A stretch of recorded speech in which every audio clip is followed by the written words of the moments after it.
આ છે બનાસકાંઠા જિલ્લાનું પાલનપુર શહેર અને પાલનપુર શહેરમાં અત્યારે એટલે કે સાંજે 7:45 વાગ્યાનો સમય છે અને ભર ઉનાળે ચોમાસાની શરૂઆત થઈ છે।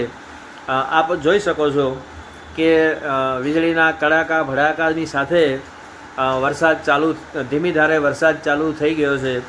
આ વરસાદ કદાચ શહેરમાં તો કોઈ નુકસાન નહીં કરે, પરંતુ જે ગામડાનો ખેડૂત છે જેણે ઘઉં એના ખેતરોમાં વાવેલા છે અને એ ઘઉંનો પાક જો એણે લીધો ના હોય તો એ પાક ને નુકસાન થવાની પૂરેપૂરી ભીતિ છે।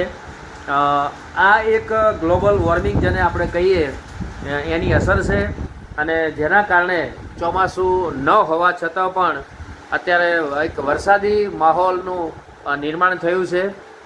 ધીમી ધારે વરસાદ વરસી રહ્યો છે અને જે ઠંડક એટલે કે જે પવન છે એ પવનના કારણે કેટલીક જગ્યાએ જે ઘર છે એના છાપરા પણ ઉડી ગયા છે અને લોકોને આ વરસાદના કારણે મોટા પ્રમાણમાં નુકસાન થયું છે। વીજળી પડી રહી છે, આપ જોઈ શકો છો કે વીજળીના જે કડાકા અને ભડાકા છે એની સાથે ધીમી ધારે વરસાદ પડી રહ્યો છે। આકાશ છે એ ચોમાસાની જે સિઝન હોય એની જેમ કોરંભાયું છે।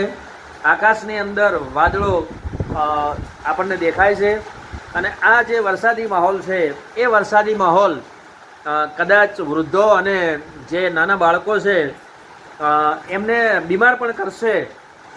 મચ્છરોનો ઉપદ્રવ વધશે અને બીમારી છે એ બીમારીનું પ્રમાણ પણ વધશે। એવું આ જે ચોમાસું નથી અને વરસાદની જે વાતાવરણ છે એના કારણે આ એક પરિસ્થિતિનું નિર્માણ થયું છે।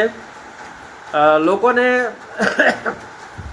જે ઉનાળાની ગરમી છે એ ગરમીમાંથી રાહત મળી છે, પણ જે ખેડૂત પુત્ર છે એ ખેડૂત પુત્રને આ જે ચોમાસા સિવાયનો જે વરસાદ છે એ વરસાદ કદાચ નુકસાન કરશે।